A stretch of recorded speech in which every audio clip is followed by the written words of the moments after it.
हमें अकेला छोड़ दो। चलो।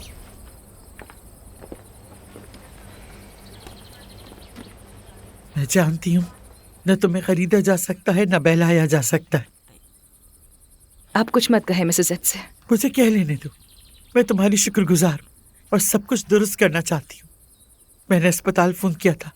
साशा के वहां रहने की कोई वजह नहीं। तुम इसे यहाँ दवा दे सकती हो।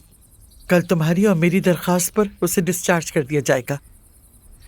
मैं तो वैसे भी पता नहीं कब से रिहैबिलिटेशन मशीन खरीदना चाहती थी। अब तुम हम दोनों का इलाज करोगी। तैयार हो तानिया? लेकिन मैंने अभी तक साशा की सर्जरी का बिल पे नहीं किया है। उसका बंदोबस्त हो चुका है, तुम उसकी फिक्र ना करो। ये तुम्हारे इस तोहफे के मुकाबले में कुछ भी नहीं कैसा है। तोहफा? जीने और सांस लेने की ताकत का तोहफा। तो मंजूर है तुम्हें? जी मंजूर है मुझे।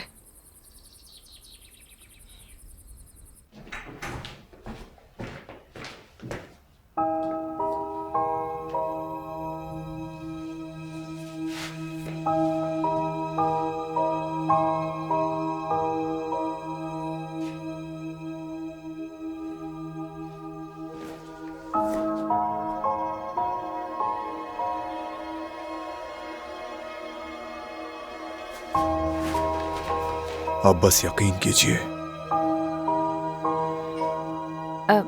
मिसेस एड से मेरे कमरे में कुछ चीजें रखी हैं जो मेरी नहीं है। वो तुम्हारी ही है।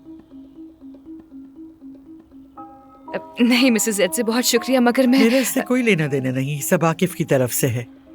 मैं थका हुआ हूँ, कल रवाना हो जाऊंगा। अब चलता हूँ मैं। आकिफ आप इतनी जल्दी में कहाँ जा रहे हैं? जैसा तुम्हारे मुल्क में कहते हैं, तोहफे को अपने साथ सुला लो। आज देखो, पसंद करो। अगर पसंद ना आए तो कल फैसला कर लेना।